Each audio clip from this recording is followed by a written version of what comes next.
right here at the front of the unit. We have a marine deep cycle 12 volt battery. An RV system is 90% 12 volts, so we have to have a battery in order for our systems to work correctly.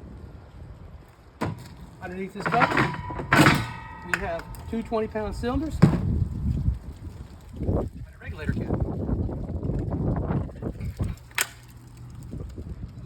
So on the 20-pound cylinders, whenever you're operating these, on the top of the regulator, we have a little switch. So as long as that switch is pointing to this tank will be on, this tank will be off. When this tank bleeds out, then we take our switch, we turn it, turn this tank off, turn this tank on.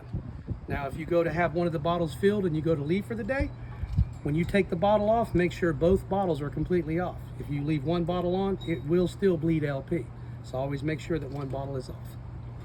Our LP cover just sits into place. It doesn't have any straps or anything. This is all dead air in between here, between the truck and the trailer. It's not going to go anywhere.